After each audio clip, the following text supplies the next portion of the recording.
అయ్యో దేవుడా, ఏంటి హెయిర్ ఫాల్ ఏంటి ఇంతలా అవుతుంది? హెయిర్ కూడా డ్రై అయిపోయి పిచ్చిగా అయిపోయింది. ఏం చేయాలి, ఏం తోచట్లేదు. ఏంటి హెయిర్ ఫాల్ అవుతుందా? హెయిర్ స్పా చేయించుకోండి. హెయిర్ స్పాతో మీకు హెయిర్ అనేది సిల్కీ షైనీ స్మూతీగా అవుతుంది, ఇంకా హెయిర్ ఫాల్ కూడా తగ్గుతుంది. అవునా? అయితే ఇప్పుడే వెంటనే పార్లర్కి వెళ్ళి నేను హెయిర్ స్పా చేయించుకుంటాను. Let's go. అయ్యో, ఇంత డబ్బులతో నేను పార్లర్కి హెయిర్ స్పా చేయించుకోవడానికి ఎలా వెళ్ళాలి? ఇంత తక్కువ డబ్బులతో హెయిర్ స్పా ఎలా చేయించుకోవాలి? హెయిర్ స్పా అనేది పార్లర్కి వెళ్ళే చేయించుకోవాలని ఏం లేదు కదా, ఇంట్లో కూడా మీరు హెయిర్ స్పా అనేది చేసుకోవచ్చు. సో ఈ వీడియోని కంటిన్యూగా చూడండి, హెయిర్ స్పా ఎలా చేసుకోవాలో తెలుస్తుంది. Hi, hello guys, this is Srinidhi. Welcome back to our channel flowers beauty topics. Okay guys, ఈ రోజు వీడియోలో టాపిక్ వచ్చేసి ఏంటి అంటే చాలా ఇంపార్టెంట్, యూస్ఫుల్, చాలా ఎఫెక్టివ్ గా పనిచేసే రెమెడీ అన్నమాట. సో అది వచ్చేసి ఏంటి అంటే ఇంట్లోనే హెయిర్ స్పా ఎలా రెడీ చేసుకోవాలి, అది ఎలా యూస్ చేసుకోవాలి అనేది చూపించబోతున్నాను. ఇది వచ్చేసి ఏంటి అంటే మనం 15 days కి ఒకసారి ట్రై చేసుకోవచ్చు అన్నమాట. మనం నార్మల్ గా పార్లర్ లో అయితే ఒక 1 month కి ఒకసారి చేసుకోమని సజెస్ట్ చేస్తారు హెయిర్ స్పా అనేది. ఇది ఇంట్లోనే రెడీ చేసుకుంటాం కాబట్టి మనము ఒక 15 days కి చేసుకోవచ్చు అన్నమాట. ఈ హెయిర్ స్పా వచ్చేసి ఏంటి అంటే మన హెయిర్ ని సిల్కీ షైనీ స్మూతీగా చేయడానికి చాలా బాగా యూజ్ అవుతుంది. ఇంకా డాండ్రఫ్ కంట్రోల్ చేయడానికి, హెయిర్ ఫాల్ కంట్రోల్ చేయడానికి చాలా బాగా యూజ్ అవుతుంది. సో ఖచ్చితంగా రిజల్ట్ అనేది ఉంటుంది, ట్రై చేయండి. ఇప్పుడు ఈ వీడియో ఏంటో చూసేద్దాం.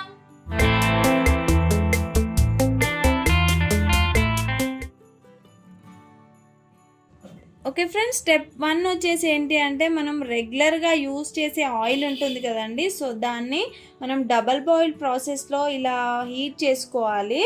సో చూడండి, హీట్ చేసుకొని ఇలా బాగా మసాజ్ చేసుకోవాలండి. హెయిర్కి అంతా అప్లై చేసుకొని మనం మసాజ్ అనేది చేసుకోవాలి. ఒక 5 to 10 minutes మసాజ్ చేసుకోండి.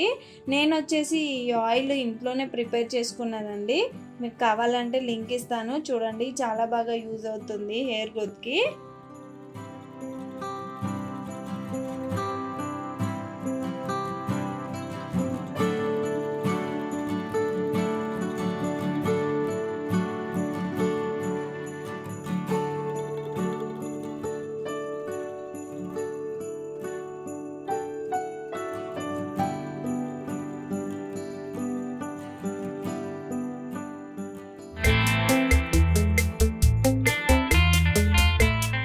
సో సెకండ్ స్టెప్ వచ్చేసి ఏం చేయాలి అని అంటే మనం ఇలా హెయిర్ కొప్పేసేసుకున్నాం కదా, సో దానికి వచ్చేసి ఒక షవర్ క్యాప్ ఇలా పెట్టేసుకొని మనం స్టీమ్ తీసుకోవాలన్నమాట. సో చూడండి, నేనైతే ఇలా ఒక స్టీమర్తో ఇలా స్టీమ్ తీసుకుంటున్నాను హెయిర్కి. లేదంటే ఒక హాట్ వాటర్లో ఒక టవల్ డిప్ చేసి కూడా మీరు తలకి పెట్టేసుకుంటే అది మీకు చాలా బాగా స్టీమ్ లాగా యూజ్ అవుతుంది. ఇది ఉన్నవాళ్ళు ఇలాగే పెట్టుకోండి. ఒక 5 minutes ఇలా స్టీమ్ తీసుకుంటే మీకు సరిపోతుంది.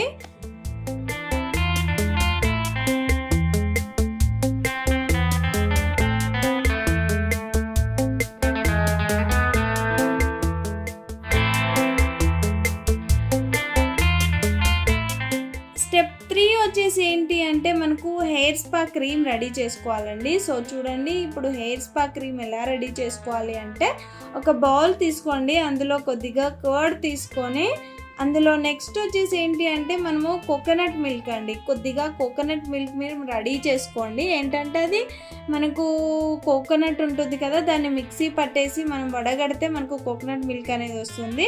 సో చూడండి, నేను ఆల్రెడీ రెడీ చేశాను. దీన్ని మనము ఈ కర్డ్లో యాడ్ చేసుకొని బాగా మిక్స్ చేసుకోవాలి. ఇది మిక్స్ చేసుకొని పక్కన పెట్టేసుకోవాలండి. ఇంకొక ఇంగ్రీడియంట్ వచ్చేసి ఏంటి అంటే మనకు మెంతులు అనమాట. మెంతుల్ని మిక్సీ పట్టేసుకొని ఒక 2 hours ముందే మనం నానబెట్టుకోవాలండి. ఒక 2 spoons సరిపోతుంది. సో దాన్ని నానబెట్టేసుకోవాలి. చూడండి, నేను నానబెట్టేసాను ఆల్రెడీ ముందే. ఇలా నానబెట్టిన మనం మెంతుల పౌడర్ని మనము వడగట్టామంటే ఒక క్లాత్లో లేదంటే జెల్లలో వేసి వడగడితే మనకు జెల్ లాగా వస్తుందండి మిశ్రమం అనేది. సో దాన్ని కూడా మనము ఇందాక మిక్స్ చేసుకున్నాం కదా కర్డ్ ఇంకా మనము కోకోనట్ మిల్క్ అని, సో దాంట్లో ఇది కూడా యాడ్ చేసేసుకొని బాగా మిక్స్ చేయాలన్నమాట. సో ఇప్పుడు మనకు ఈ హెయిర్ స్పా క్రీమ్ అనేది రెడీ అయిపోయినట్టే. దీన్ని వచ్చేసి మనము మంచిగా ఇలా స్కాల్ప్కి కూడా అప్లై చేసుకోవచ్చండి. చూడండి నేను ఎలా అప్లై చేసుకుంటున్నాను అనేది. ఇలా స్మూత్గా లేయర్స్ తీసుకుంటూ మనము ఈ క్రీమ్ అనేది అప్లై చేసుకోవాలి. చూడండి ఇలా మసాజ్ కూడా 30 to 40 మినిట్స్ ఉంచుకోవాలండి. ఇది వచ్చేసి మనము మసాజ్ అంతా అయిపోయాక చూడండి ఒక 30 to 40 మినిట్స్ ఉంచేసుకొని మీరు వాష్ అనేది చేసేసుకోవాలి.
సో స్టెప్ 4 వచ్చేసి ఏంటి అంటే మనకు నార్మల్ వాటర్తో వాష్ చేసుకోవాలండి. ఫస్ట్ ఇది అప్లై చేసుకున్నాక మనకు 30 to 40 మినిట్స్ అయిపోయాక నార్మల్ వాటర్తో ఇలా వాష్ చేసుకొని నెక్స్ట్ షాంపూ వాష్ చేసుకోవాలన్నమాట.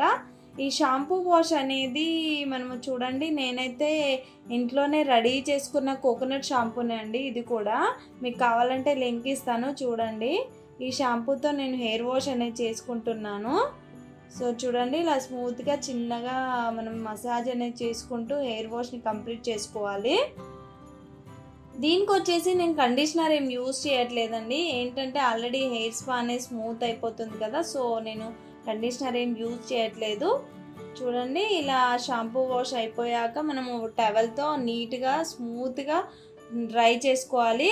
ఖచ్చితంగా మనము హెయిర్ డ్రైయర్ అనేది అసలు యూజ్ చేయొద్దండి హెయిర్ స్పా తర్వాత.